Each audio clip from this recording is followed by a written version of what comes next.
आशु ने तय किया कि वो तिनामा स्टोर में जाकर उस सिल्वर बालों वाले कंपेनियन बीस्ट को एक बार विजिट करेगा।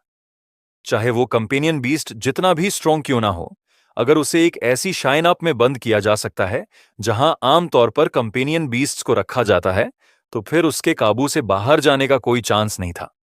आफ्टर ऑल, वीरेंद्र और बाकी लोग तो ठीक ठाक थे। जब तक मैं उस मेटल स्लैब को टच नहीं कर लेता या पासकोड एंटर नहीं करता, सब ठीक रहेगा। आशु ने मन ही मन फैसला कर लिया। कैफे का बिल चुकाने के बाद वो बाहर निकला और एक सुनसान जगह ढूंढी, जहां उसने इनविजिबिलिटी रोब पहना और तिनामा स्टोर की तरफ बढ़ गया। शाइन ऐप की सिचुएशन को वो पहले ही अच्छी तरह फिगर आउट कर चुका था, क्योंकि वीरेंद्र वहां मौजूद नहीं था। उसने उन इलाकों से बचते हुए चलना शुरू किया जहां उसके एक्सपोज होने का खतरा था, और धीरे धीरे फोर्थ लेवल तक जाने वाले एलिवेटर की तरफ बढ़ा। उस इमारत में उसके लिए कोई सीक्रेट नहीं था। आशु कुछ वेंटिलेशन डक्ट्स के रास्ते होते हुए तेजी से टॉप लेवल तक पहुंच गया। ऐसा नहीं था कि वो सीधे बेसमेंट 4 यानी B4 तक नहीं जाना चाहता था, लेकिन B4 पूरी तरह से सील था। वहां तक कोई भी वेंटिलेशन डक्ट नहीं जाता था। हालांकि ये आशु के लिए कोई मुश्किल काम नहीं था।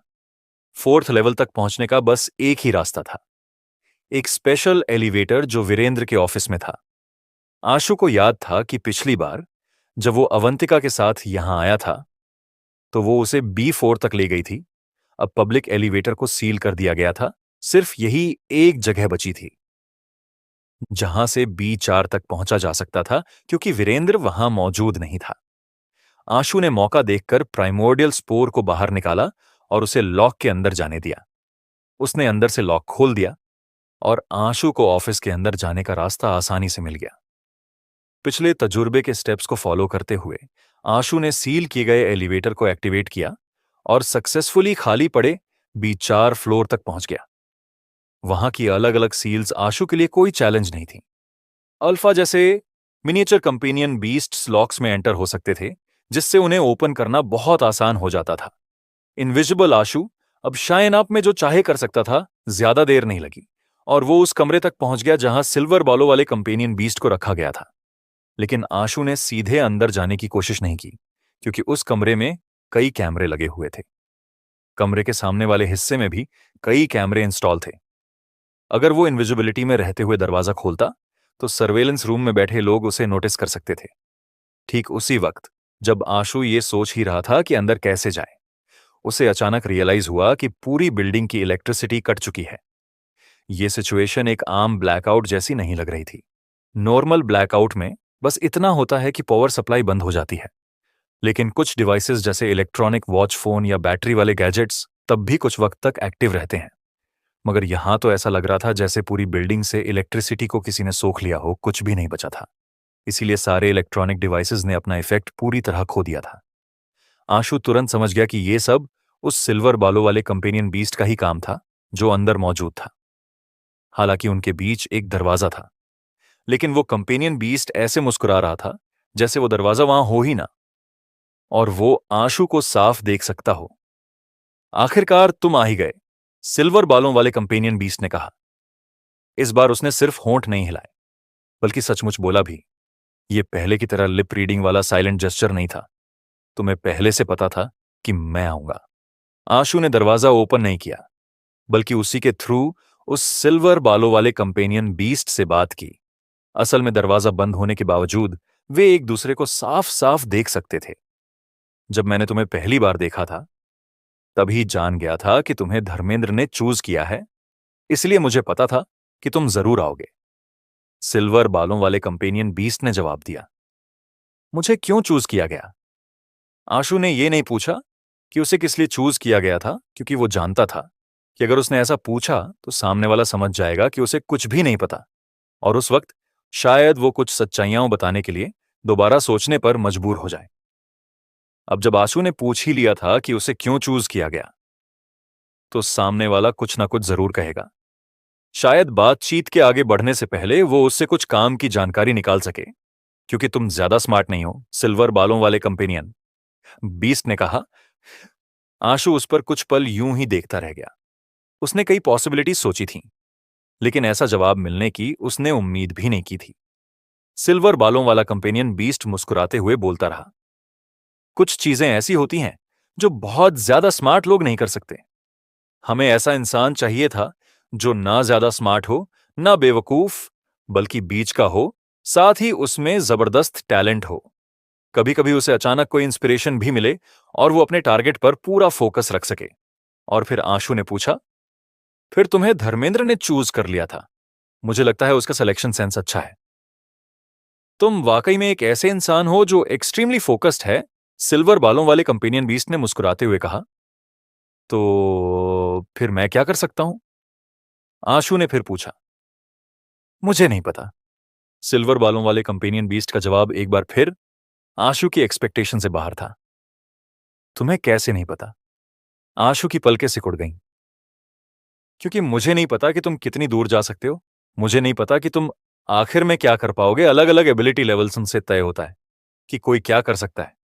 जब तुम एक बच्चा होते हो तो तुम्हारे माता पिता तुम्हें कमाने नहीं भेजते, और जब तुम एक मर्द बनते हो तो कोई भी तुम्हें सरोगेट मदर बनने को नहीं कहता। इसलिए तुम क्या कर सकते हो ये किसी और पर डिपेंड नहीं करता।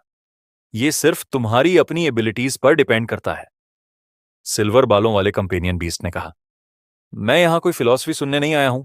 अगर तुम्हें बस यही सब कहना है तो मुझे लगता है कि अब मुझे चल देना चाहिए। आशु ने कोल्ड टोन में कहा, ठीक है, तो चलो, अब कुछ ऐसा बताता हूं जो तुम्हारी दिलचस्पी को जगा दे। क्या तुम मिथिकल स्टेज के बारे में जानते हो? सिल्वर बालों वाले कंपेनियन बीस्ट ने अचानक बात का रुख मोड़ा। आशु को समझ नहीं आया कि वो ऐसा सवाल क्यों पूछ रहा था, इस सिचुएशन में जहां किसी भी वक्त कोई फोर्थ फ्लोर को चेक करने आ सकता है। क्या उसे कुछ ऐसा नहीं कहना चाहिए था जो खुद से जुड़ा हो?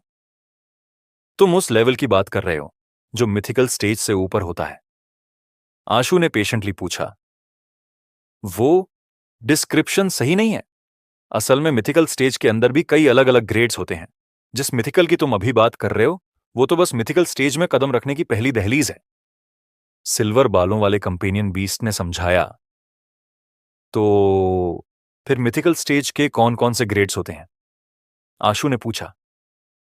अगर तुम जानना चाहते हो कि मिथिकल क्रिएचर्स के कौन कौन से ग्रेड्स होते हैं तो सबसे पहले तुम्हें यह समझना होगा कि गॉड क्या होता है।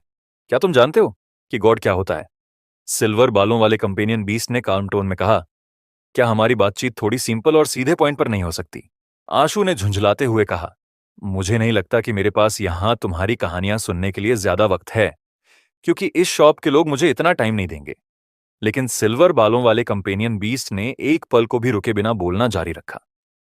पुराने वक्त में जब इंसान प्रिमिटिव सोसाइटी में रहते थे तो वो अननोन चीजों और खतरों से डरते थे, और उसी डर नाम के जज्बात ने गोड्स को जन्म दिया। जैसे कि इंसान लाइटनिंग से डरते थे तो उन्होंने लाइटनिंग को एक टेरिफाइंग लाइफ फॉर्म की तरह इमेजिन किया। इस तरह थंडर गोड का काइनेंसेप्ट बना। इंसान भारी बारिश से डरते थे क्योंकि बारिश में भीगने पर ह्यूमंस बीमार पड़ जाते हैं।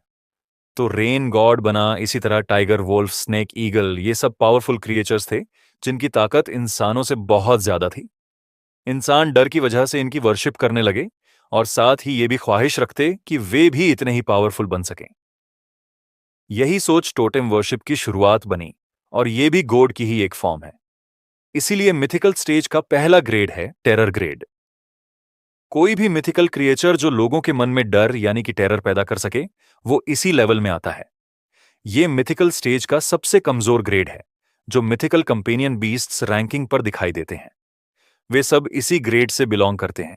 ऐसी ग्रेडेशन कुछ सही नहीं लगती है ना। बहुत सारे लेजेंडरी और इपिक क्रिएचर्स भी तो इंसानों में टेरर या कहीं डर पैदा कर सकते हैं, है ना? आशु ने सवाल किया। माफ करना, शायद मेरी बात कहने के तरीके में ही दिक्कत है। ये लेवल डायमेंशनल सिविलाइजेशंस के रेफरेंस पर बेस्ड है। पृथ्वी पर मौजूद लेजेंडरी और एपिक क्रिएचर्स डायमेंशनल सिविलाइजेशंस की रैंकिंग में आने के लायक भी नहीं होते। सिल्वर बालों वाले कंपेनियन बीस्ट ने समझाया। ठीक है, आगे कहो। आशु ने कंधे उचकाते हुए कहा, मानो अब वो बहस नहीं करना चाहता।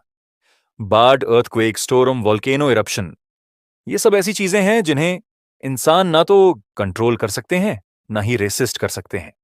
जब ये सामने होती हैं तो इंसान बस मौत का इंतजार ही कर सकता है। इन्हें कैलेमिटीज कहा जाता है और इन्हीं पर बेस्ड है कैलेमिटी ग्रेड। ये मिथिकल क्रिएचर्स का दूसरा लेवल है जो मिथिकल बीस्ट्स इस लेवल तक पहुंच जाते हैं उन्हें डायमेंशनल सिविलाइजेशंस में अकॉम्प्लिश्ड माना जाता है।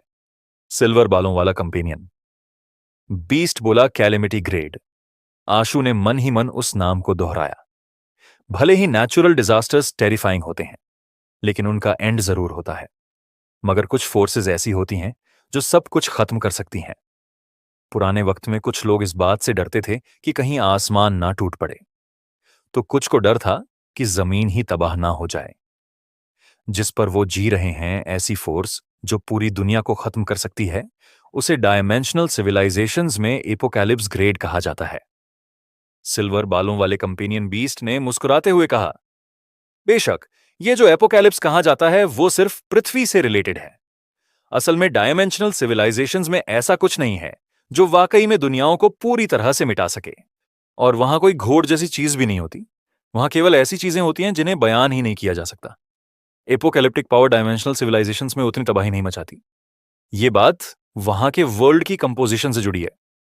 कंपेयर किया जाए तो पृथ्वी डायमेंशनल सिविलाइजेशंस के सामने बहुत ही वीक है। एपोकैलिप्स ग्रेड के बाद क्या आता है? आशु ने पूछा।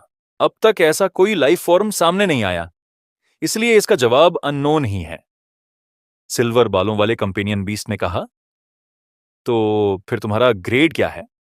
आशु ने सिल्वर बालों वाले कंपेनियन बीस्ट की तरफ टकटकी लगाई। पूछा, मैं सिर्फ टेरर ग्रेड पर हूं।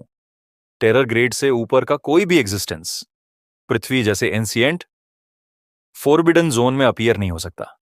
क्यों? क्योंकि ये एक एंसिएंट फोरबिडन जोन है। इसके पीछे कोई रीजन नहीं है बताने के लिए। यही इस एंसिएंट फोरबिडन जोन का नियम है। अगर कोई एपोकैलिप्स ग्रेड का खौफनाक क्रिएचर भी यहां आ जाए तो उसे भी रिड्यूस्ड होकर टेरर ग्रेड में आना पड़ेगा। एंसिएंट फोरबिडन जोन क्या होता है? आशु ने जानने की कोशिश की। वो जितना ज्यादा जान सकता था जान लेना चाहता था, क्योंकि अगर ये मौका हाथ से निकल गया तो उसे ये सब बताने वाला फिर कौन मिलेगा, मुझे नहीं पता। ये नाम डायमेंशनल सिविलाइजेशंस ने ही एंशिएंट टाइम से पृथ्वी को दिया हुआ है। सिर्फ पृथ्वी जैसी जगहों पर ही इतने वीक लाइफ फॉर्म्स पाए जाते हैं। इसी वजह से कई डायमेंशनल सिविलाइजेशन पृथ्वी को एक्सप्लोर करना चाहती हैं और यहां के सीक्रेट्स को जानना चाहती हैं। इसी वजह से पास्ट में पृथ्वी पर कई मिथिकल वायनर हुई थी और उन सबके पीछे डायमेंशनल सिविलाइजेशंस का हाथ था। सिल्वर बालों वाला कंपेनियन बीस्ट कुछ पल चुप रहा, फिर बोलना जारी रखा। ऐसा इसलिए हुआ क्योंकि पृथ्वी पर पहले ही बहुत ज्यादा डिवाइन वॉर हो चुकी है। जब डायमेंशनल क्रिएचर्स की स्ट्रेंथ रिड्यूस्ड कर उन्हें यहां भेजा गया तो ज्यादातर यहीं मारे गए। नुकसान बहुत भारी हुआ। इसीलिए अब अलग अलग डायमेंशनल सिविलाइजेशंस के बीच एक अग्रीमेंट हो चुका है। वे अब पृथ्वी पर बड़ी तादाद में अपनी फोर्स नहीं भेजते, ना ही यहां कोई डिवाइन वॉर शुरू करते हैं। अब हर स्पीशीज सिर्फ एक गार्जियन को पृथ्वी पर भेजती है, जो यहां के ह्यूमंस के साथ एक कॉन्ट्रैक्ट साइन करता है। फिर वो एक दूसरे से फाइट करते हैं। जो आखिरी में विनर बनता है उसी को रिप्रेजेंट कर रही डायमेंशनल सिविलाइजेशन को अगले 100 साल तक पृथ्वी का राइट मिल जाता है। 100 साल बाद नए गार्जियन फिर से पृथ्वी पर भेजे जाते हैं और गार्जियन बैटल दोबारा शुरू होती है, जिससे तय होता है कि अगले 100 साल तक पृथ्वी की ओनरशिप किसके पास रहेगा। गार्जियंस ही क्यों डिसाइड करें कि पृथ्वी किसको बिलोंग करेगी? हम ह्यूमंस ही तो इस पृथ्वी के असली मास्टर्स हैं, आशु ने कहा। आशु की ये बात सुनकर सिल्वर बालों वाला कंपेनियन बीस्ट होठों को कर्ल करते हुए बोला, यही तो ह्यूमंस की क्लासिक सोच है। असल में इंसान भी पृथ्वी पर मौजूद करोड़ों लाइफ फॉर्म्स में से सिर्फ एक हैं। इंसानों ने अपनी पावरफुल स्ट्रेंथ का इस्तेमाल करके दूसरों को कुचल दिया और पृथ्वी के रूलर्स बन गए। अब उनसे भी ज्यादा स्ट्रॉन्ग लाइफ फॉर्म्स पृथ्वी पर आ रहे हैं और नए रूलर्स बन रहे हैं। इसमें गलत क्या है? अगर किसी को ब्लेम करना है तो खुद को करो, क्योंकि तुम लोग बहुत वीक हो। तुम टेरर ग्रेड तक भी नहीं पहुंच सके। ये अपने आप में एक गुनाह है। आशु को उस सिल्वर बालों वाले कंपेनियन बीस्ट की बातों में कुछ तो गलत लगा, लेकिन उसके पास पलट कर कहने के लिए कोई सॉलिड वजह नहीं थी। गार्जियंस को इंसानों से कॉन्ट्रैक्ट करने की जरूरत ही क्यों है? क्या वो आपस में फाइट नहीं कर सकते? आशु ने टॉपिक बदलते हुए पूछा। इसकी वजह यह है कि गार्जियंस के पास ग्रोथ का जबरदस्त पोटेंशियल होता है, लेकिन पृथ्वी के रूल्स टेरर ग्रेड से ऊपर के एग्जिस्टेंस को यहां अपीयर होने की इजाजत नहीं देते। लेकिन एक एक्सेप्शन है।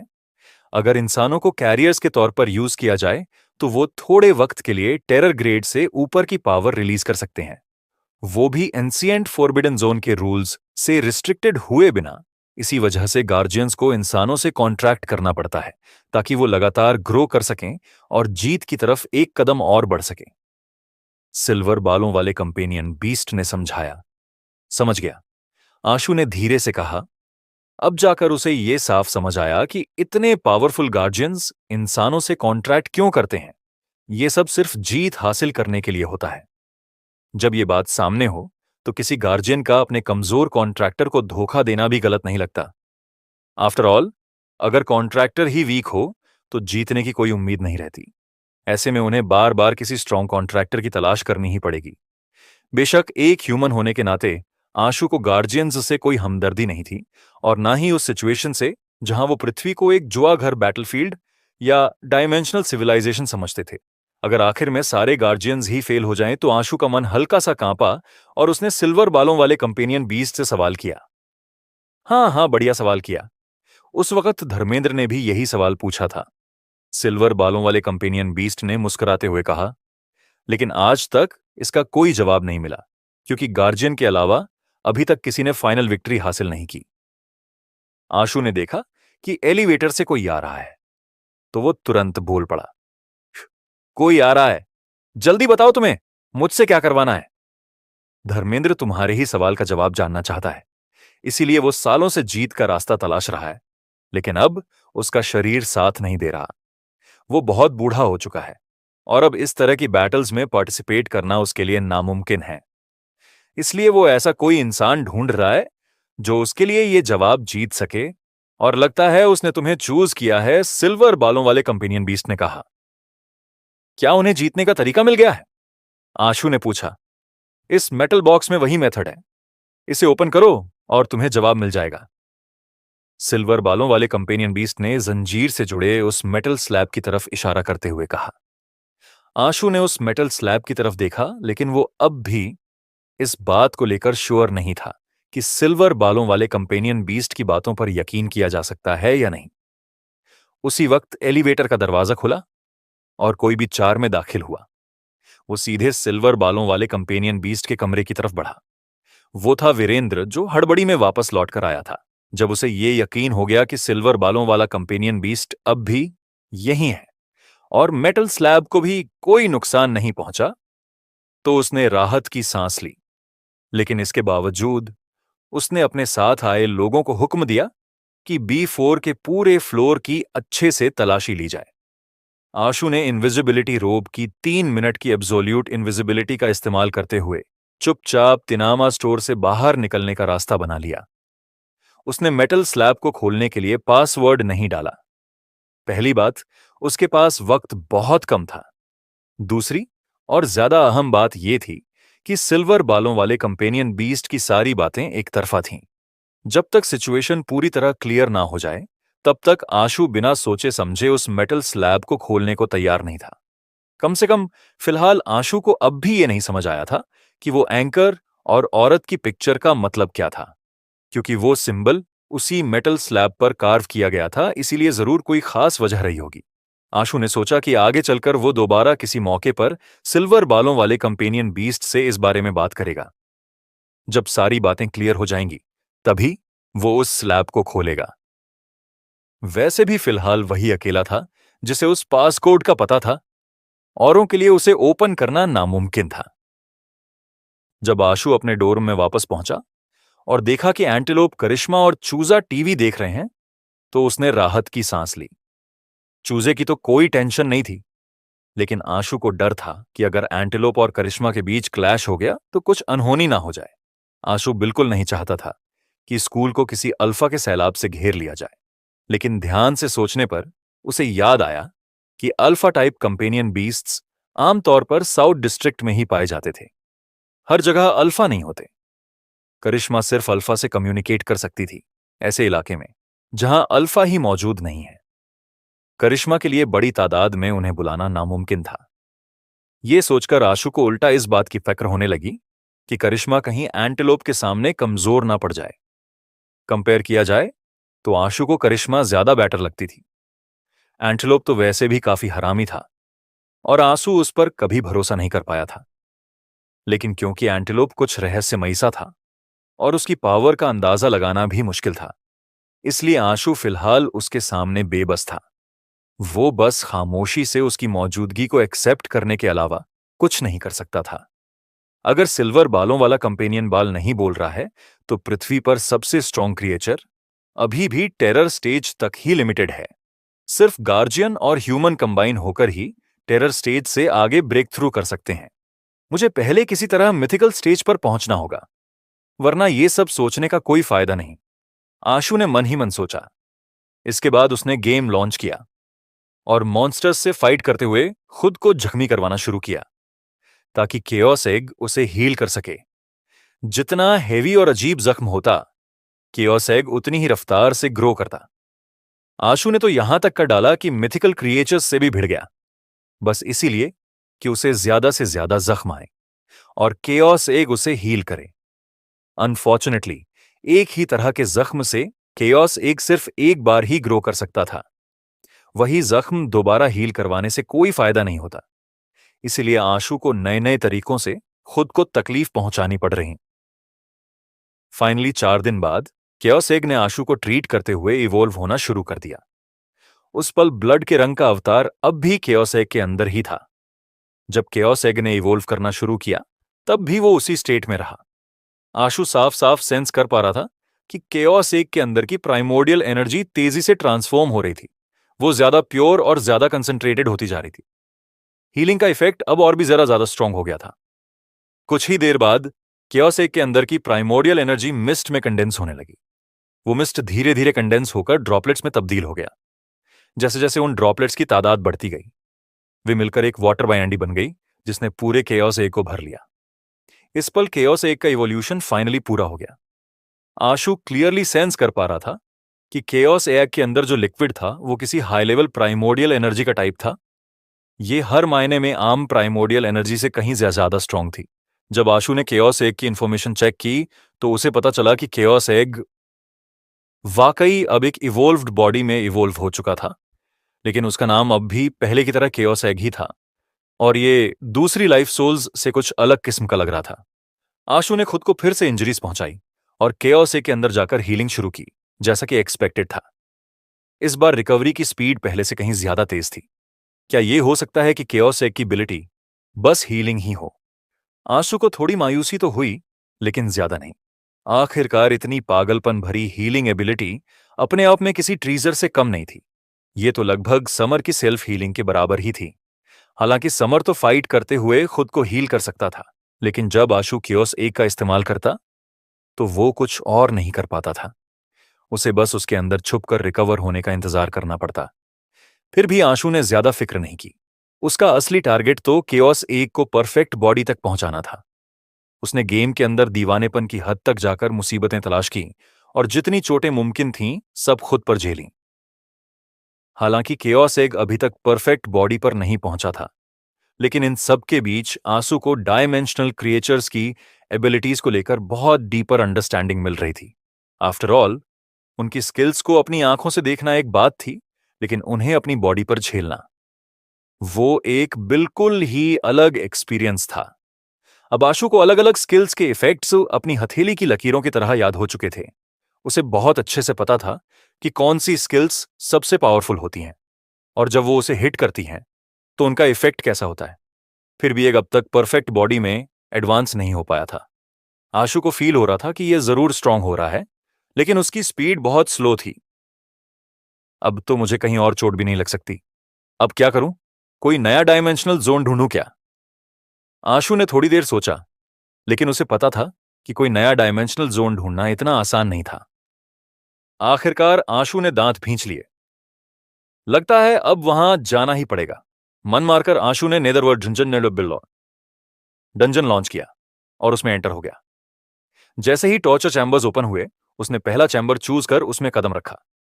आह आह आह! थोड़ी ही देर बाद आशु टॉर्चर चेंबर से बाहर निकला और अपने जख्मों को ट्रीट करने के लिए उसने केओस एग का इस्तेमाल किया। फिर वो अगले टॉर्चर चेंबर में चला गया और वहां भी दर्दनाक चीखें गूंजने लगीं। कुछ ही देर में आंसू फिर बाहर निकला और अपने जख्मों का इलाज जारी रखा। आशु ने नेदरवर्ल्ड सिटी की लंबी स्ट्रीट पर लगातार इधर उधर आते जाते हुए तरह तरह की पनिशमेंट झेली। कोड़े पड़ना या जलाया जाना तो उसके लिए कुछ भी नहीं था। असली पागलपन तो तब शुरू हुआ जब उसे खौलते तेल में तला गया, शरीर में कीलें ठोकी गईं, वगैरह वगैरह ऐसी अमानवीय तकलीफें आम इंसान तो झेल भी नहीं सकता। मगर आशु ने वो सब बर्दाश्त किया, और असर भी गजब का था। हर ट्रीटमेंट के बाद उसे साफ साफ सेंस होता कि केओस एक बहुत स्पीड के साथ इवोल्व हो रहा है। वो दर्द और खुशी के बीच झूलता रहा। शरीर में उठती तकलीफें भी उसके दिल में उठती खुशी को छुपा नहीं पा रही थीं। हालांकि कुछ टॉर्चर ऐसे थे जिन्हें आशु भी बर्दाश्त नहीं कर सका। उसने कुछ चेंबर छोड़ दिए, जैसे कि वुडन हॉर्स पनिशमेंट, जिसे कभी उसने खुद अनूप को बर्दाश्त करने की सलाह दी थी।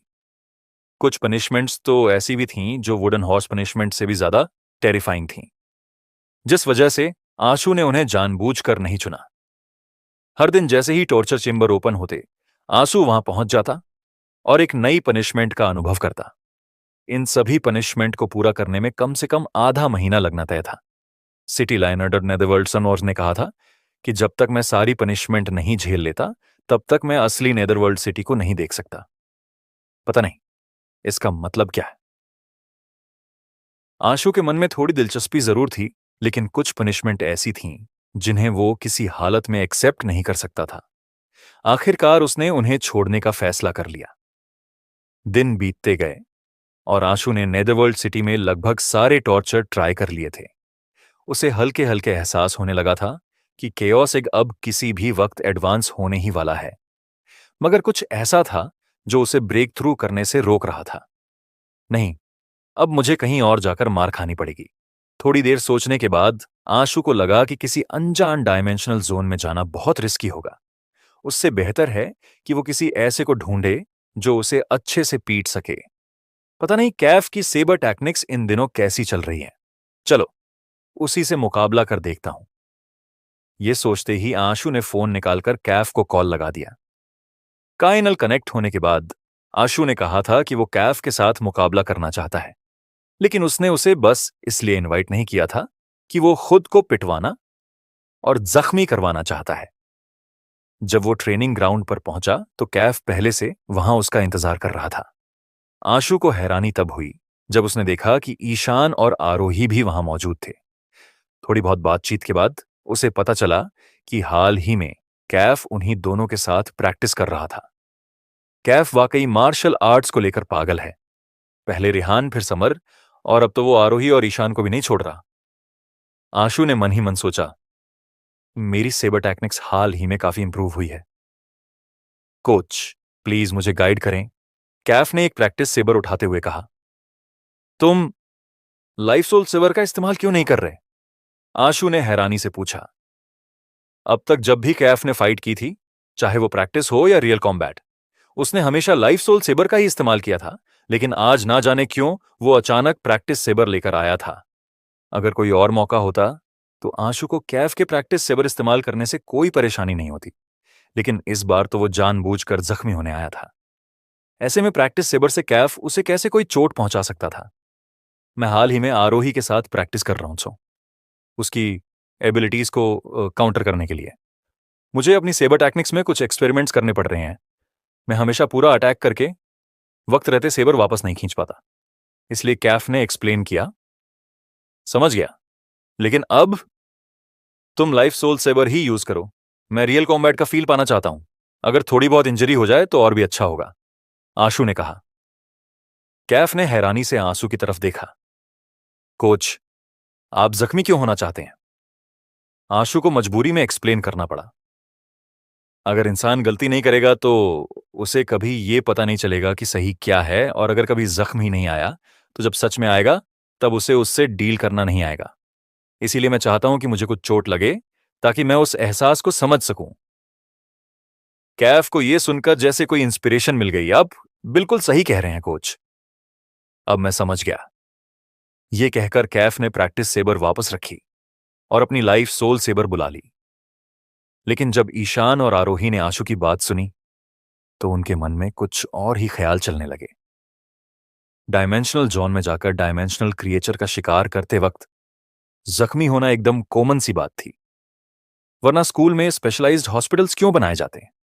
यहां तक कि आरोही जिसके पास आइयोफोडिन थी, वो भी कभी कभी जख्मी हो जाती थी। आफ्टर ऑल डायमेंशनल जोन में कुछ भी हो सकता है। किसी की स्ट्रेंथ ही सब कुछ तय नहीं करती। लेकिन आशु की बातों से ऐसा लग रहा था जैसे उसे आज तक कभी कोई चोट लगी ही नहीं, और अब वो जानबूझकर वो एहसास पाना चाहता है कि चोट लगने पर कैसा फील होता है। यही सोचकर ईशान और आरोही दोनों हैरान थे कि आखिर आशु के दिमाग में चल क्या रहा है। भले ही आंसू वाकई बहुत स्ट्रांग है, लेकिन कैफ की सेबर टेक्निक्स इतनी फास्ट हैं कि मेरी आई ऑफ ओडिन भी उन्हें देख तो सकती है, पर डॉज नहीं कर पाती। अगर आशु थोड़ा भी लापरवाह हुआ तो वो सच में चोट खा सकता है। आरोही ने कहा। ईशान पिछले कुछ दिनों से कैफ के साथ लगातार प्रैक्टिस कर रहा था। उसे अच्छे से पता था कि कैफ कितना स्किल्ड है, और उसका मानना था कि अगर आशु ने उसे हल्के में लिया तो उसे जरूर नुकसान उठाना पड़ेगा। आशु ने प्रैक्टिस सेबर का इस्तेमाल नहीं किया। एक तो इसीलिए कि practice sabre life soul sabre को ब्लॉक नहीं कर सकती थी, और दूसरा वो तो खुद जानबूझकर जख्मी होने आया था। उसे ब्लॉक करने का कोई इरादा ही नहीं था। कोच केयरफुल रहिए, इतना कहकर कैफ ने अपनी सेबर खींची और एक जोरदार स्लैश किया। सेबर की सेबर बीम दिखने से पहले ही आशु ने अपने सीने पर एक सर्द सी लहर दौड़ती महसूस की। उसने तुरंत अपने कदम खिसकाए और देखा कि कैफ की सेबर उसके कंधे को छूती हुई निकल गई। क्या रफ्तार है इस सेबर की! कैफ की सेबर स्पीड उसकी मिथिकल ट्रांसेंडेंट फ्लाइंग इमोर्टल के बराबर थी। यह देखकर आशु सच में चौंक गया। कैफ की स्ट्राइक लैंडेड होने से पहले ही उसकी सेबर की माइट एक उफनती रिवर की तरह ऊपर से बरस पड़ी। ये वही सेबर टेक्निक थी जिसे आरोही देख तो सकती थी, लेकिन चाहकर भी डॉज नहीं कर सकती थी। आशु जब ट्रांसेंडेंट फ्लाइंग इमोर्टल का इस्तेमाल कर रहा था तो उसे अपना पूरा ध्यान उस पर लगाने की जरूरत थी। अगर जरा सी भी चूक हो जाती तो कैफ की सेबर डायरेक्ट उसे हिट कर सकती थी। असल में आशु का इरादा बस इतना था कि थोड़ा बहुत मुकाबला करे, कुछ जख्म खाए और फिर लौट कर आराम करे। लेकिन कैफ की सेबर टेक्निक्स ने उसे सरप्राइज कर दिया। वो खुद को रोक नहीं पाया। उसके मूव को फिर से गौर से देखने लगा। जितना ज्यादा वो देखता, उतनी ही दिलचस्पी उसे कैफ के मूव्स में होने लगी। उस पल के लिए वो ये तक भूल गया कि उसे चोट लगवानी थी। वो बस एक बार और कैफ की सेबर टेक्निक देखना चाहता था। आरोही घबरा गई जब उसने देखा कि आशु ने कैफ का अटैक बिना कोई ज्यादा जहमत उठाए डॉज कर लिया। आम हालातों में अगर दोनों की फिजिकल कैपेसिटी एक जैसी हो तो इंसान की स्पीड कभी सेबर जितनी तेज नहीं हो सकती। लेकिन आशु ने ना सिर्फ कैफ की स्ट्राइक को डॉज किया, बल्कि इतने परफेक्शन से किया कि यह साफ हो गया था आशु कैफ से तेज है।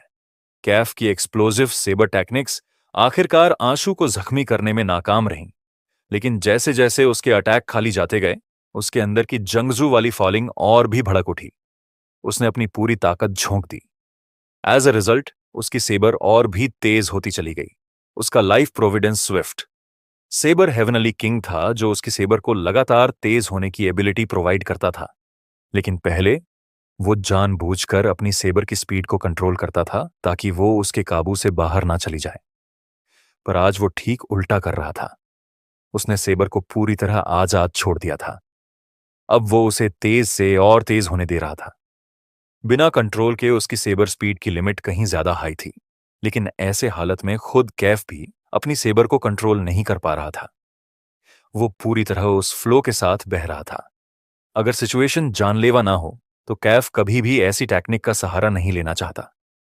ये सेबर टेक्निक तो तब यूज होती है जब कोई अपनी जान दांव पर लगाने को तैयार हो, जब हार लगभग तय हो और जीत का बस एक पागलपन भरा मौका बचा हो। लेकिन इसके बावजूद कैफ की सेबर आशु को एक बार भी छू तक नहीं पाई, और आखिर में सेबर की स्पीड इतनी ज्यादा हो गई कि कैफ खुद उसे संभाल नहीं पाया। नतीजतन उसकी पकड़ से फिसलकर सेबर उसके हाथ से उड़ गई। जैसे ही आंसू फाइट में रोमांचित हो रहा था, तभी उसकी नजर उड़ती हुई सेबर पर पड़ी। ये देखते ही उसे याद आया कि उसे तो अब तक चोट लगी ही नहीं, और उसका मन एकदम बुझ सा गया। वो तो यहां जानबूझकर जख्मी होने आया था, और इसका मतलब था कि उसकी पूरी कोशिश बेकार गई। आंसू ने दिल मजबूत किया और सीधे उस उड़ती हुई सेबर की तरफ छलांग लगा दी। उसने जानबूझकर अपने शरीर से कैफ की सेबर को कैच करने की कोशिश की, और लाइफ सोल सेबर उसकी पसलियों में धंस गई। आशु की इस हरकत को देखकर आरोही, ईशान और कैफ तीनों दंग रह गए। कैफ तो खुद अपनी सेबर को हाथ से फिसलने से नहीं रोक पाया था और वो आशु को कोई चोट नहीं पहुंचा सका था। लेकिन अब आशु ने खुद आगे बढ़कर सेबर में खुद को भोंक दिया। कोच, आप ठीक है ना? कैफ फौरन उसके पास भागकर आया उसके जख्म देखने के लिए और साथ ही उसने अपनी लाइफ सोल सेबर को भी वापस बुला ली। मैं ठीक हूं। तुम्हारे पास और भी टेक्निक्स हैं क्या? मैं सभी को ट्राई करना चाहता हूं और देखना चाहता हूं कि अलग अलग तरह के जख्म कैसे फील होते हैं। आशु ने कैफ से कहा। मुझे तो बस सेबर को यूज करना आता है। कैफ ने राहत की सांस ली जब उसने देखा कि आंसू के जख्म से ज्यादा खून नहीं बह रहा था। तुम दोनों क्यों नहीं ट्राई करते? आशु की नजर अब ईशान और आरोही पर पड़ी। वे नॉर्थ डिस्ट्रिक्ट के अल्टीमेट फैमिली क्लैन से थे, इसीलिए जो टेक्निक्स वे जानते थे वो ईस्ट डिस्ट्रिक्ट के लोगों से अलग थीं। उनसे लगने वाली चोटें शायद कुछ असर दिखाएं। कोच, आप मजाक कर रहे हैं ना? अब हम आपकी बराबरी कैसे कर सकते हैं? आरोही ने सिर हिलाते हुए मुकाबला करने से इनकार कर दिया। बेबस होकर आशु को वापस लौटकर केओस एग का इस्तेमाल करना पड़ा ताकि वो रिकवर कर सके। वो बंदा वाकई इंसान है क्या? उसने खुद को सेबर से हिट होने दिया। ईशान ने अजीब से एक्सप्रेशंस के साथ कहा। आरोही ने एक लंबी सांस ली और बोली, जैसा कि उसने खुद कहा, वो जानना चाहता है कि चोट लगने का एहसास कैसा होता है, लेकिन वो बहुत ज्यादा स्ट्रांग है। कोई उसे चोट पहुंचा ही नहीं सकता। यहां तक कि प्रताप परिवार, जो मूवमेंट टेक्निक्स में बेस्ड माने जाते हैं, प्रॉबेबली उनके पास भी बहुत कम लोग होंगे जो इस लेवल तक पहुंच सके। ईशान ने हैरानी से कहा। आशु अपने डोर्म वापस लौट आया और केओस का इस्तेमाल करके अपनी चोटों को हील करने लगा। लेकिन उसने महसूस किया कि केओस एक पर इसका असर उतना अच्छा नहीं हो रहा था। लग रहा है इंसानी स्ट्रेंथ अब भी बहुत वीक है। उनके दिए गए जख्म केओस एक को रेज करने के लिए बहुत लिमिटेड है। मुझे अब भी उन डायमेंशनल जोन्स में जाकर मिथिकल डायमेंशनल क्रिएचर्स की तलाश करनी होगी। आशु ने इंसानों से मुकाबला करने का आइडिया छोड़ दिया। इस वक्त बहुत ही कम इंसान थे जो मिथिकल स्टेज पर पहुंचे थे और उनमें से ज्यादातर ने गार्जियन की मदद से वहां तक ब्रेक थ्रू किया था। लेकिन कोई नया डायमेंशनल जोन ढूंढना आसान नहीं था। आशु थोड़ी देर सोच में पड़ गया और फिर अचानक एक ख्याल उसके माइंड में आया। क्या तबू पावर्स के अंडर आए जख्म भी काउंट होंगे? आखिर वो भी डायमेंशनल जोन के रूल्स होते हैं। डायमेंशनल क्रिएचर्स से आए, जख्म से अलग जरूर है, लेकिन जख्म तो है ना? यही सोचकर आशु गेम में एंटर हो गया और स्मॉल बुद्धा टेम्पल की तरफ निकल पड़ा ताकि इसे ट्राई कर सके। इस बार आशु ने ना तो कोई बुद्धिस्ट प्राइमोडियल एनर्जी आर्ट पर स्विच किया और ना ही कोई और प्राइमोडियल एनर्जी स्किल ताकि वो खुद को इंजोर कर सके। वो सीधे पत्थर की सीढ़ियों पर चढ़ गया।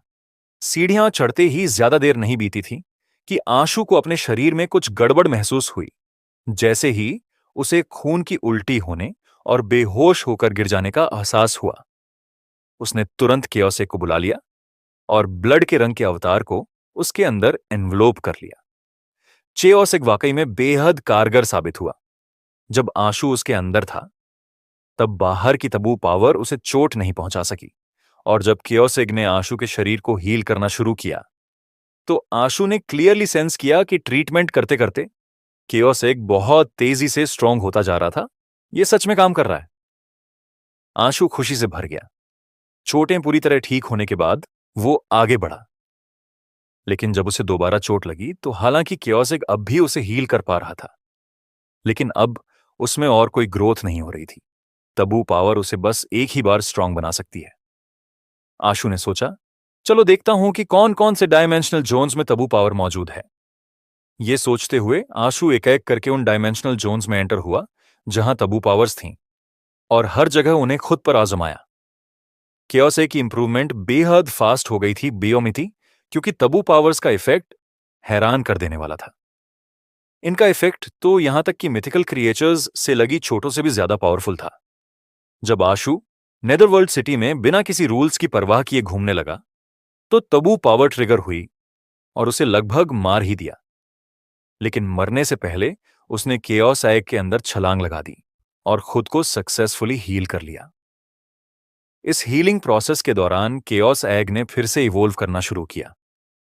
उसके अंदर का वो लिक्विड जो स्प्रिंग वाटर जैसा लगता था, अब एक ट्रिमेंडस चेंज से होकर गुजरने लगा।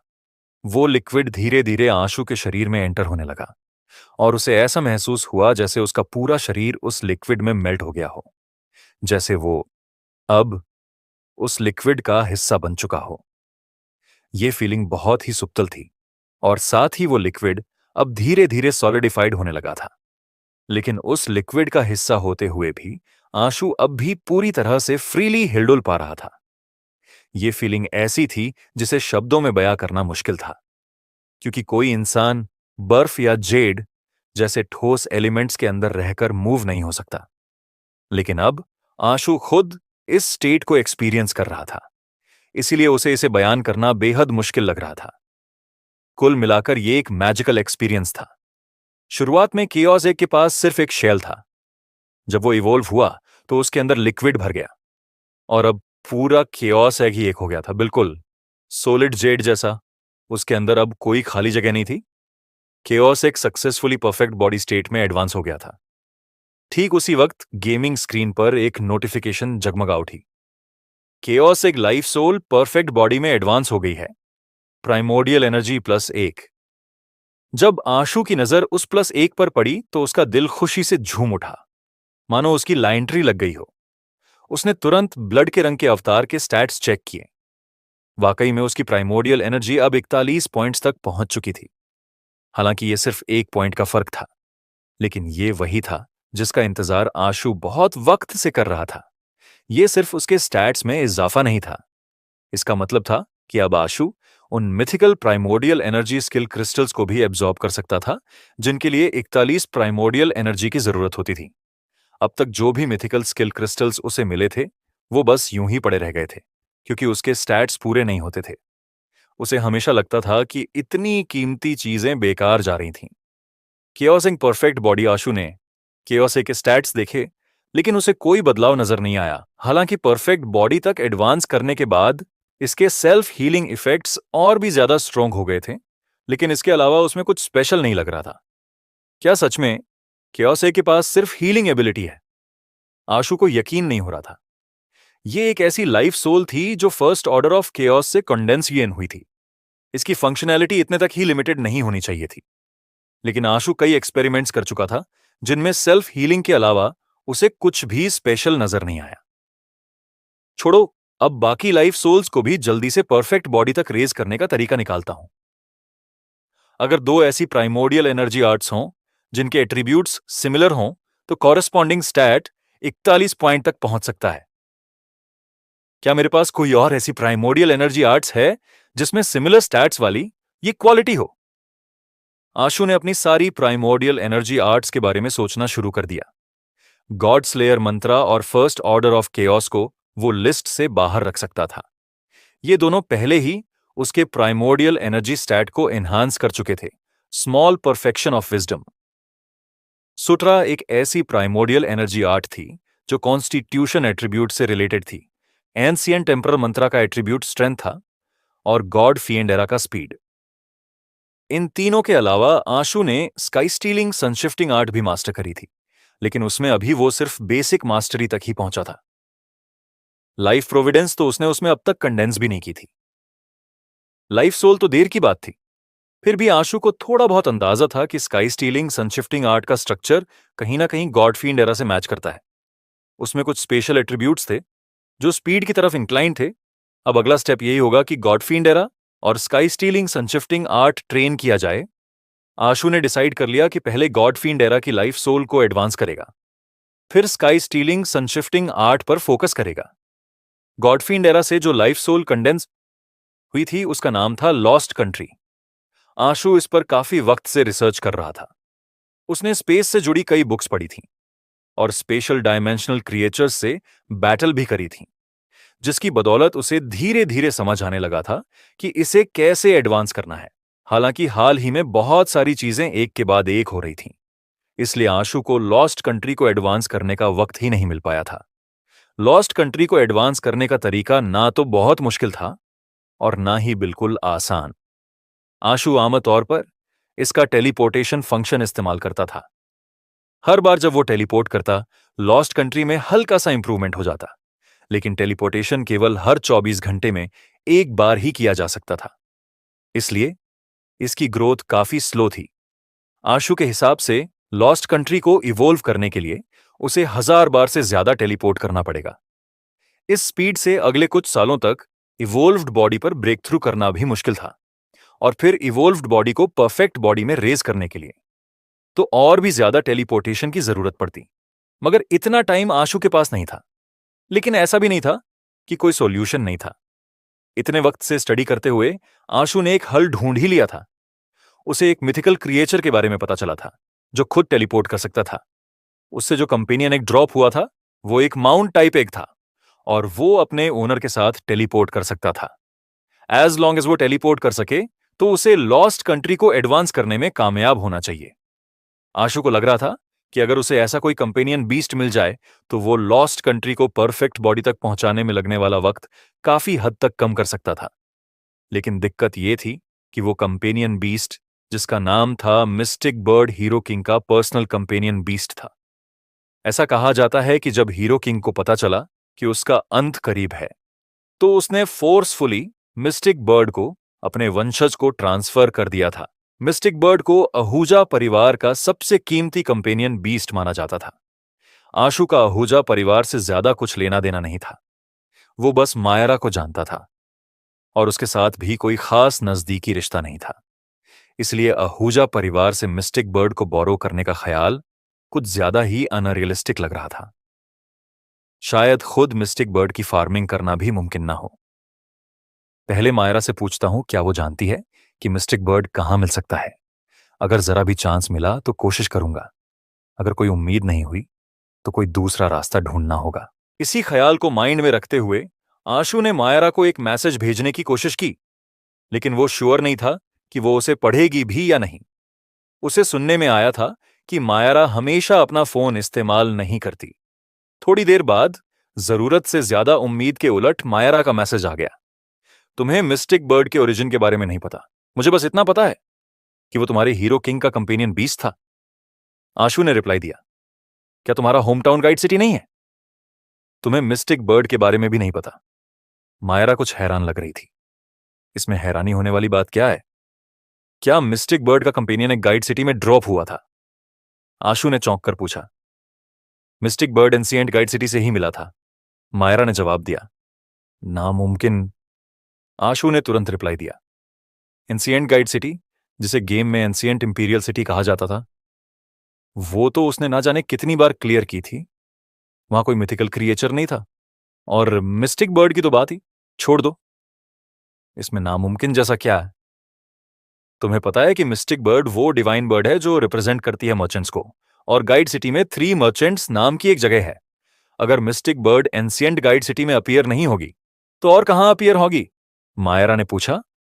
आशु ये सुनकर कुछ पल को अवाक रह गया। वो ये बात पूरी तरह भूल ही गया था। मिस्टिक बर्ड सच में मर्चेंट्स की रिप्रेजेंटेटिव मानी जाती थी। कहा जाता था कि वो मर्चेंट्स के बीच ही पैदा हुई थी। मर्चेंट खुद को मिस्टिक बर्ड के डिसेंडेंट्स मानते आए थे, लेकिन आशु ने कभी उसे आहूजा परिवार की मिस्टिक बर्ड से जोड़कर नहीं सोचा था। पर मैंने तो एंसिएंट गाइड सिटी को लगभग पूरी तरह क्लियर कर डाला है। वहां तो मिस्टिक बर्ड क्या कोई ऑर्डिनरी मिथिकल क्रिएचर भी नहीं है? आशु ने जवाब दिया। आशु को अच्छी तरह पता था कि एंसिएंट गाइड सिटी में क्या क्या है। वहां उसने ना जाने कितनी बार शिकार किया था, जिस वजह से गलती होने का तो सवाल ही नहीं था। ये मैंने अपने बुजुर्गों से सुना था जब मेरे परदादा, जो कि वही हीरो किंग हैं जिनका तुम जिक्र कर रहे थे, एंसिएंट गाइड सिटी से गुजरे थे। तो एक दिन यूं ही अचानक उन्होंने अपनी पत्नी के साथ वहां का चक्कर लगाया। वहीं एक जगह थी जिसे फायर गोड प्लेटफॉर्म कहा जाता था। वहां उन्होंने एक ब्लैक डिवाइन बर्ड डिस्कवर की। बहुत मुश्किल से उन्होंने उसे मार गिराया, और तब जाकर उन्हें मिस्टिक बर्ड कंपेनियन बीस्ट मिला। तब से वो हमारी फैमिली में पीढ़ी दर पीढ़ी चला आ रहा है। लेकिन मैंने सुना है कि उसके बाद से फिर कभी किसी ने एंसिएंट गाइड सिटी में मिस्टिक बर्ड को नहीं देखा। बाद में हमारे परिवार ने उसे फिर से ढूंढने की कोशिश की, लेकिन कुछ हाथ नहीं लगा। मायरा ने एक्सप्लेन किया। मतलब ये तो हुआ कि अब वहां कुछ है ही नहीं, आशु ने मजबूर होकर कहा। वैसे पूछ क्यों रहे हो? कहीं ऐसा तो नहीं कि तुम्हारी नजर हमारे मिस्टिक बर्ड पर है? मायरा ने हंसते हुए छेड़ा।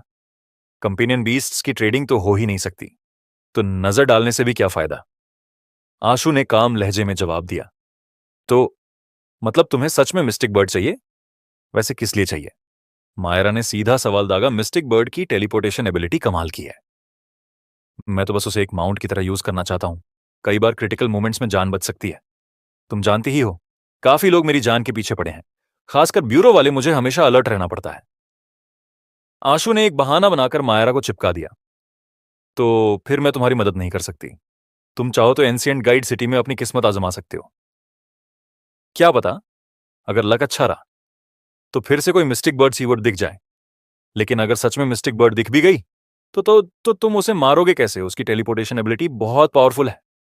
तुम्हारी स्वॉर्ड चाहे चाहे जितनी तेज हो, शायद तुम उसे छू भी ना पाओ। किस्मत आजमाने की जरूरत नहीं है। मैं जानता हूं वहां अब कुछ नहीं मिलेगा। मैं कोई और तरीका सोचता हूं। आशु ने बात का रुख मोड़ा। वैसे तुम्हारा बाहर निकलने का कोई प्लान है? तुम महिम सिटी को विजिट करने आ सकती हो। मैं बाहर नहीं आ सकती। इसके बाद मायारा की तरफ से कोई रिप्लाई नहीं आया। आशु ने मायारा को कुछ और मैसेज भेजे, लेकिन उसकी ओर से कोई रिस्पॉन्स नहीं आया। आहूजा परिवार की मिस्टिक बर्ड असल में एंशिएंट गाइड सिटी से ही मिली थी। क्या वाकई एंशिएंट गाइड सिटी में कुछ स्पेशल है? आशु के दिमाग में अचानक फायर गोड प्लेटफॉर्म पर रखी स्टोन सेबर की इमेज उभर आई। मिस्टिक बर्ड भी वहीं डिस्कवर हुई थी, और वही स्टोन सेबर भी उसी फायर गोड प्लेटफॉर्म पर रखी हुई थी। अगर उसने वो स्टोन सेबर खींच ली और एंशिएंट एम्पर सिटी की सील पूरी तरह से रिमूव हो गई, तो क्या ऐसा हो सकता है कि वहां मिस्टिक बर्ड जैसे कोई डायमेंशनल क्रिएचर दोबारा अपीयर्स हो? वो इस ख्याल से थोड़ा ललचाया, जिससे उसका मन हुआ कि वो सेबर निकाल कर देखे। लेकिन फिर उसने ठंडे दिमाग से सोचा, गाइड सिटी में वैसे भी ज्यादा एक्सपर्ट्स नहीं थे। अगर उसने स्टोन सेबर खींच ली और उसके बाद सच में कुछ बड़ा हो गया, तो हजारों लोग मारे जा सकते हैं। ये देखने से तो ऑब्वियस है कि मिस्टिक बर्ड कंपेनियन बीस्ट को हासिल करना नामुमकिन है। अब मुझे प्लान बी ही अपनाना होगा। आशु के पास एक और तरीका था, लेकिन वो और भी ज्यादा अनरियलिस्टिक था। उसे खुद नहीं पता था कि वो काम करेगा भी या नहीं। टेलीपोर्टेशन एक्चुअली एक तरह की स्पेशल टेलीपोर्टेशन होती है। थ्योरी में देखा जाए तो ब्राइट टॉर्च विजन वर्ल्ड भी एक किस्म की स्पेशल टेलीपोर्टेशन ही है। जो टॉर्च ड्रैगन जो देखता है, उसे अपने विजन वर्ल्ड में ट्रांसपोर्ट कर देता है। लेकिन विजन वर्ल्ड में टेलीपोर्ट हो जाना यानी सीधी मौत, इसीलिए कोई भी उसमें टेलीपोर्ट होना नहीं चाहता। आशु का सॉल्यूशन यह था कि वो ब्लड के रंग के अवतार की मौत को एक जरिया बनाए, जिससे वो टॉर्च ड्रैगन के ब्राइट टॉर्च विजन वर्ल्ड के जरिए टेलीपोर्टेशन का एक्सपीरियंस करवा सके। इसे ध्यान में रखते हुए गेम में एंटर करने के बाद आशु को टॉर्च ड्रैगन टेम्पल तक भागने की जहमत नहीं उठानी पड़ी। उसने डायरेक्ट टॉर्च ड्रैगन यंगलिंग को बुला लिया और उसे कहा कि ब्राइट टॉर्च विजन वर्ल्ड का इस्तेमाल करके ब्लड के रंग के अवतार की तरफ देखे। एक नजर में ही गेम की स्क्रीन पूरी तरह ब्लैंक हो गई। आशु ने अपने खून की कुछ बूंदें टपकाकर ब्लड के रंग वाले अवतार को फिर से जिंदा किया और टॉर्च ड्रैगन यंगलिंग से बार बार उसे मारने को कहा। हर बार लॉस्ट कंट्री रिंग पहने हुए उसे खुद नहीं पता था कि उसने कितनी बार अपना खून बहाया। उसे इतना जरूर सेंस हुआ कि लॉस्ट कंट्री रिंग धीरे धीरे ग्रो कर रही थी, लेकिन उसकी ग्रोथ स्पीड टेलीपोर्टेशन की कंपैरिजन में बहुत धीमी थी। इस रफ्तार से अगर देखा जाए तो बिना कम से कम 1000 बार मरे उसका इवोल्यूशन होना नामुमकिन था, और हो सकता है उसे दसियों हजार बार मरना पड़े। शुक्र है कि कियोस एग में हीलिंग एबिलिटी थी, वरना आशु को यह चिंता सताने लगती कि उसके पास इतना खून भी बचेगा या नहीं। आशु अपने डोर में बैठा लगातार मौत को गले लगा रहा था। अब उसे मरने का कोई एहसास नहीं होता था। उसके लिए तो सब सुन्न हो चुका था, लेकिन आउटकम बेहद निराशाजनक था। एक बार की टेलीपोर्टेशन से जो ग्रोथ मिलती थी, वो ब्राइट टॉर्च विजन वर्ल्ड में दर्जनों मौतों के बाद हासिल होती थी। अच्छा होता अगर मेरे पास मिस्टिक बर्ड होती। यार, एंशिएंट इंपीरियल सिटी में मिस्टिक बर्ड क्यों नहीं है? आशु ने डिप्रेस्ड होते हुए सोचा। अब आशु को अच्छी तरह समझ आ गया था कि इंसानों के लिए मिथिकल स्टेज पर ब्रेक थ्रू करना कितना मुश्किल था।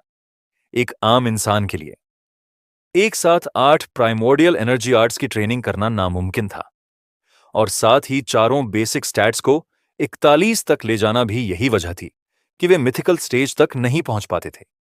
यहां तक कि अगर कोई इंसान एक साथ 8 प्राइमोडियल एनर्जी आर्ट्स को मास्टर करने में कामयाब हो भी जाए, तो भी हर प्राइमोडियल एनर्जी आर्ट का ट्रेनिंग स्टाइल अलग होता था। आशु के रहस्यमयी फोन की मदद के बिना उन्हें मास्टर करना नामुमकिन की हद तक मुश्किल था। एग्जाम्पल के लिए केओस एग को कांस्टेंट इंजरीज की जरूरत थी। अगर कोई मामूली इंसान गलती से मारा गया, तो फिर उस प्राइमोडियल एनर्जी आर्ट को ट्रेन करने का कोई मतलब नहीं रह जाता। स्लॉटरर का रेज करना तो और भी बेहतर था, लेकिन क्या किसी गार्जियन को मारने का काम कोई ऑर्डिनरी इंसान कर सकता था? एक मिथिकल पेट के साथ भी किसी गार्जियन को मारना उतना ही मुश्किल था जितना कि आसमान में सीढ़ी लगाकर चढ़ना। जब तक मैं ईरा के दादा आर्यवीर जैसा ना बन जाऊं और दूसरों के टैलेंट के साथ ब्लड लाइन को अपने लिए यूज ना करूं, तब तक इंसानों के लिए मिथिकल स्टेज पर ब्रेक थ्रू करना बहुत मुश्किल है। आशु को उन कुछ प्राइमोडियल एनर्जी आर्ट्स के बारे में सोचकर सिरदर्द हो गया, जिन्हें जिन्हें उसे ट्रेन करने की जरूरत थी। इसके अलावा आशु के पास प्राइमोडियल एनर्जी आर्ट्स का पूरा सेट नहीं था। उसके पास स्पीड और प्राइमोडियल एनर्जी के लिए पूरी प्राइमोडियल एनर्जी आर्ट्स थीं।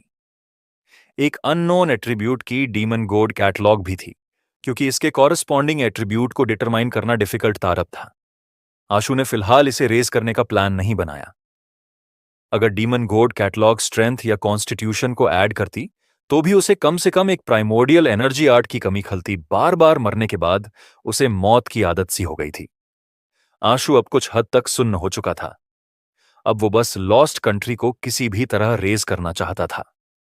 चेस माउंटेन की पहाड़ी दीवार के सामने एक अजीब फ्लावर खिला हुआ था, जिसकी बड़ नीचे की तरफ झुकी हुई थी, मानो वो नीचे खड़ी एक लड़की को निहार रहा हो। नेहा शेरगिल, तुम्हें अब तक जवाब मिल गया होगा, है ना? फ्लावर से एक आवाज आई। वो आवाज थी दी सेलेस्तारा की। हाँ, मुझे जवाब मिल चुका है, मैं तुमसे वादा करती हूं, नेहा ने काल्मली कहा। एक समझदार फैसला मेरी मदद से न सिर्फ तुम्हें पावरफुल मिथिकल कंपेनियन बीस्ट्स मिल सकते हैं, बल्कि तुम गार्जियन का फेवर भी ऑब्टेन कर सकती हो। बहुत जल्द तुम उस पर्सन से भी ज्यादा स्ट्रांग बन जाओगी जिसे हराना तुम चाहती हो, दी सेलेस्तारा ने कहा। मुझे ये नहीं लगता कि सिर्फ इनसे मैं उससे ज्यादा स्ट्रांग हो जाऊंगी, नेहा ने जवाब दिया। दी सेलेस्तारा ने दिलचस्पी भरी आवाज में पूछा, तो फिर तुमने? हाँ, क्योंकि सिर्फ इसलिए, क्योंकि मैं और स्ट्रांग बनना चाहती हूं, नेहा ने कहा। ठीक है, जैसा तुम चाहो, तुम सभी ह्यूमन से ज्यादा स्ट्रांग बन जाओगी। दी सेलेस्तारा की आवाज के साथ ही चेज माउंटेन की पहाड़ी दीवार पर एक रास्ता ओपन हो गया। नेहा उस रास्ते में दाखिल हो गई। आशु को पता नहीं था कि नेहा की भी दी सेलेस्तारा से मुलाकात हो चुकी थी। इस वक्त वो अब भी ब्राइट टॉर्च विजन वर्ल्ड के हाथों बुरी तरह मारा जा रहा था। उसका ब्लड के रंग वाला अवतार अनगिनत बार मर चुका था। वो लगातार कई दिनों से मरता आ रहा था। फाइनली, जब आशु ने लॉस्ट कंट्री की टेलीपोर्टेशन एबिलिटी का इस्तेमाल किया, तो लॉस्ट कंट्री रिंग से अचानक एक जबरदस्त स्पेशियल फ्लक्चुएशन प्रोड्यूस हुई। लॉस्ट कंट्री रिंग पर जो घोस्ट फेस बना हुआ था, उसका आधा हिस्सा बेहद डरावना और बदसूरत दिख रहा था, जबकि दूसरा आधा हिस्सा बेहद खूबसूरत था, मानो एक ही चेहरे में एंजल और डेविल एक साथ मौजूद हों।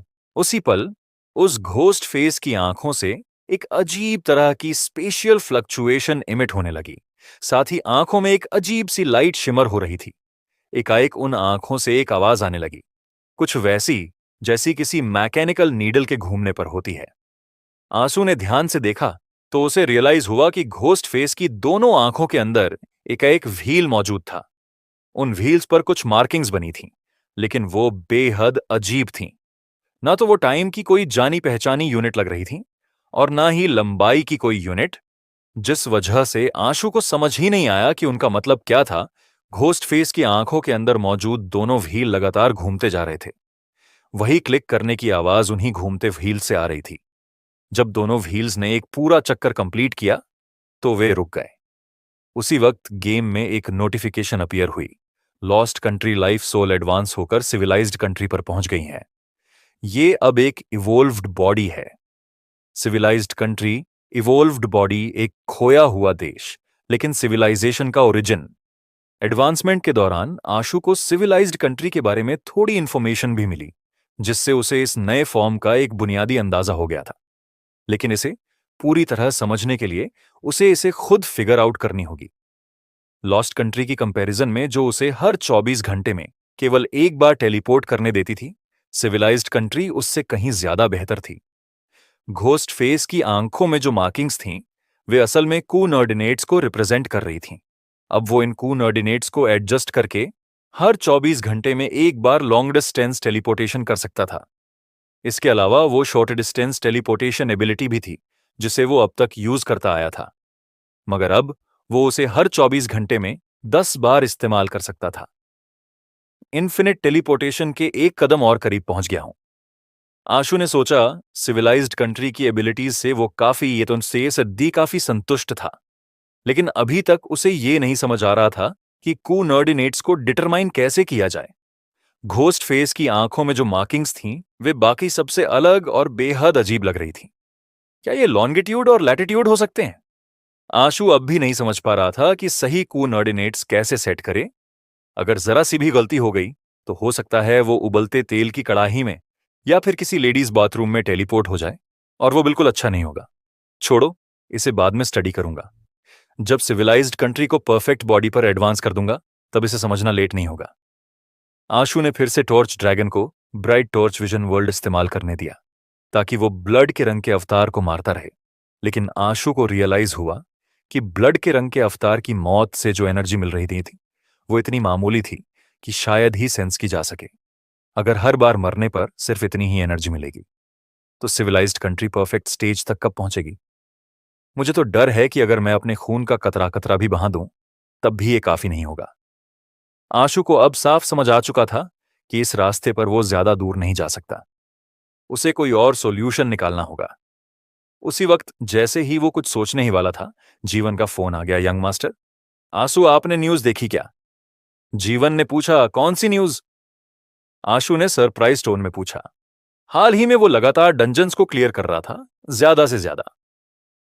वो थोड़ी देर के लिए बाहर जाकर करिश्मा के लिए खाने पीने की चीजें और जरूरी सामान ले आता था। उसके पास न्यूज देखने का वक्त ही नहीं था। टुडे मुहिम की हेडलाइंस तो देखिए, जीवन ने कहा। आशु को अंदाजा नहीं था कि ऐसा कौन सा बड़ा इवेंट हो गया है। उसने तुरंत ऑनलाइन जाकर चेक किया और एक बेहद चौंकाने वाली स्ट्राइकिंग इमेज स्क्रीन पर आ गई।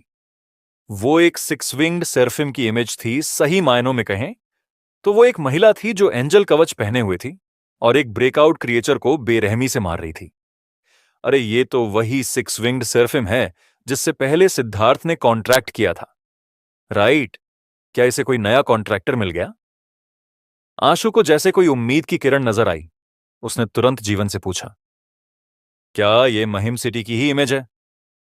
आशु सोच रहा था कि अगर वो सिक्स विंग्ड सेराफिम अब भी महिम सिटी में है, तो उसकी स्लॉटर लाइफ सोल को एडवांस करने की उम्मीद फिर से जाग सकती है। अगर उसे किसी गार्जियन को मारना है, तो ये काम उसे जल्द से जल्द करना होगा, क्योंकि सिल्वर बालों वाले कंपेनियन बीस्ट के मुताबिक गार्जियन लगातार ग्रो कर सकते हैं। इंसानों से कॉन्ट्रैक्ट करने के बाद वे उनकी मदद से कैलेमिटी ग्रेड पर भी ब्रेक थ्रू कर सकते हैं। इसीलिए उन्हें मारना फ्यूचर में और भी मुश्किल होता जाएगा। हाँ, ये महिम सिटी के पास ही एक डायमेंशनल जोन में है, जीवन ने कहा। मैंने तो सोचा था कि वो गार्जियन अब तक यहां से जा चुका होगा, लेकिन उम्मीद के उलट वो अब भी यहीं है और अब उसके पास एक नया कॉन्ट्रैक्टर भी है। क्या अब भी तुम उसे ट्रैक कर सकते हो? आशु ने पूछा। मैंने किसी को भेज दिया है इन्वेस्टिगेशन करने के लिए। जैसे ही कुछ पता चलता है, मैं तुम्हें अपडेट कर दूंगा, जीवन ने फिर कहा। और हाँ मैडम, चाहती हैं कि तुम करिश्मा को घर लेकर आओ, खाने पर ठीक है? आशु ने जवाब दिया। इतना वक्त डोम में बिताने के बाद आंसू को लग रहा था कि सिविलाइज्ड कंट्री के साथ वो एक तरह के बॉटल नेक तक पहुंच चुका है। अब वो भी थोड़ा बाहर निकलकर ताजी हवा लेना चाहता था। हर रोज खुद गेम खेलते हुए आंसू के मन में कभी कभी यह ख्याल आता कि करिश्मा जो हर समय अकेली डोर में बैठी रहती है, कहीं धीरे धीरे कोई साइकोलॉजिकल प्रॉब्लम तो डेवलप नहीं कर लेगी। इसीलिए आंसू ने जीवन से अपॉइंटमेंट तय करवाया और फिर करिश्मा को लेकर अवंतिका से मिलने निकल पड़ा। आज का दिन कुछ रेयर था, क्योंकि पवन भी घर पर मौजूद थे। क्योंकि आशु बहुत कम ही शेरगिल परिवार को विजिट करता था, इसीलिए उसकी उनसे मुलाकात भी मुश्किल से ही होती थी। हालांकि आशु इसका पहले से आदी हो चुका था। अवंतिका से शादी करने से पहले भी पवन अक्सर बाहर रहते थे, इसलिए आशु को कभी ये कोई परेशानी नहीं लगी। खाने के दौरान अवंतिका ने जिक्र किया कि पवन इन दिनों क्या कर रहे थे। तभी आशु को पता चला कि वे एक बुक को ट्रांसलेट करने का काम रहे थे और अब वो लगभग पूरा हो चुका था। किस तरह की बुक है ये? आशु ने दिलचस्पी से पूछा। उसके मन में ये बात साफ थी कि जब अवंतिका जैसी काबिल महिला साथ हो तो पवन को कोई मामूली ट्रांसलेट वर्क करने की जरूरत नहीं होनी चाहिए।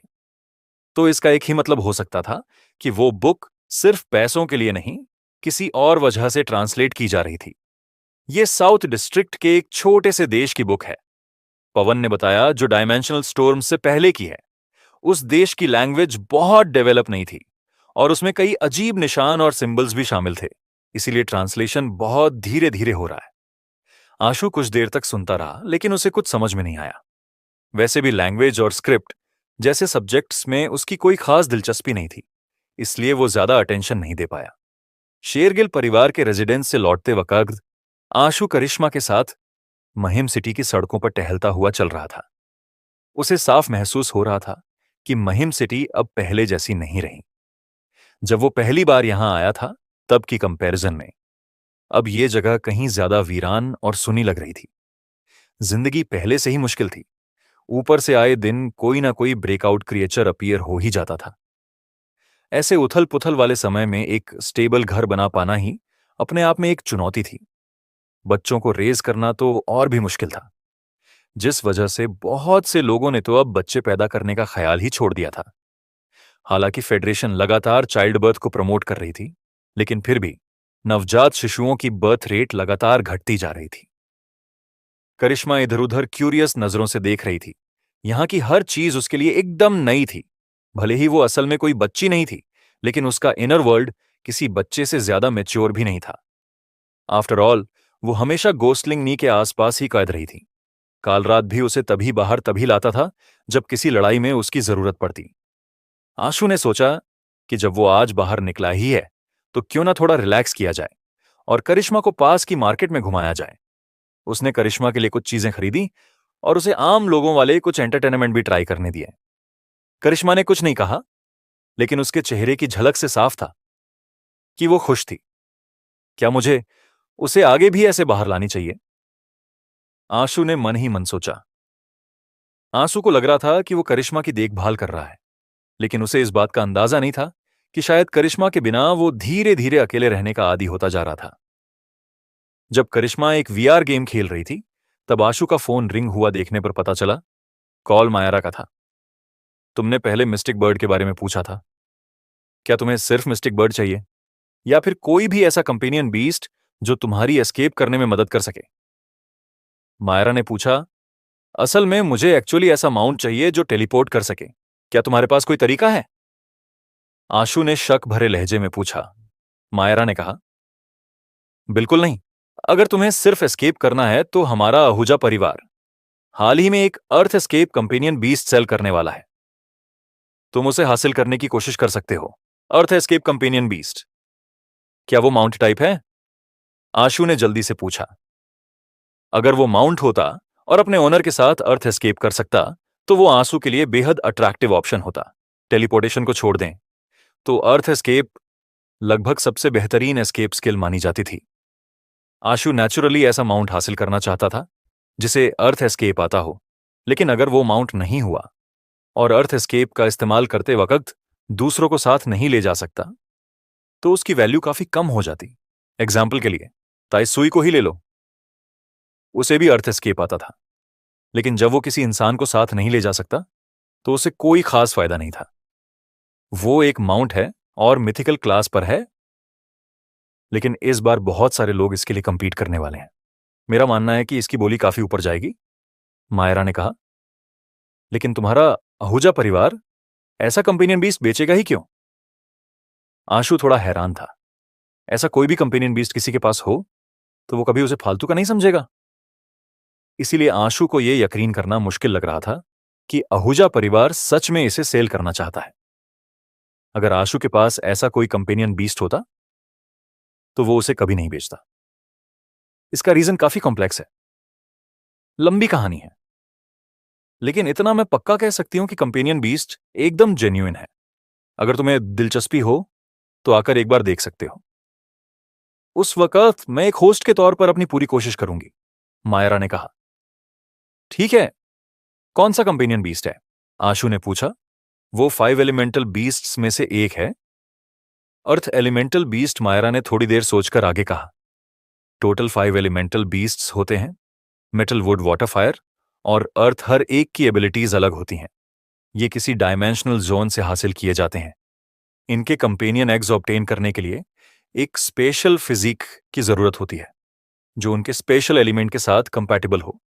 अर्थ एलिमेंटल बीस्ट के ओरिजिन में कोई प्रॉब्लम नहीं है, लेकिन उसे चाहने वालों की तादाद बहुत ज्यादा है।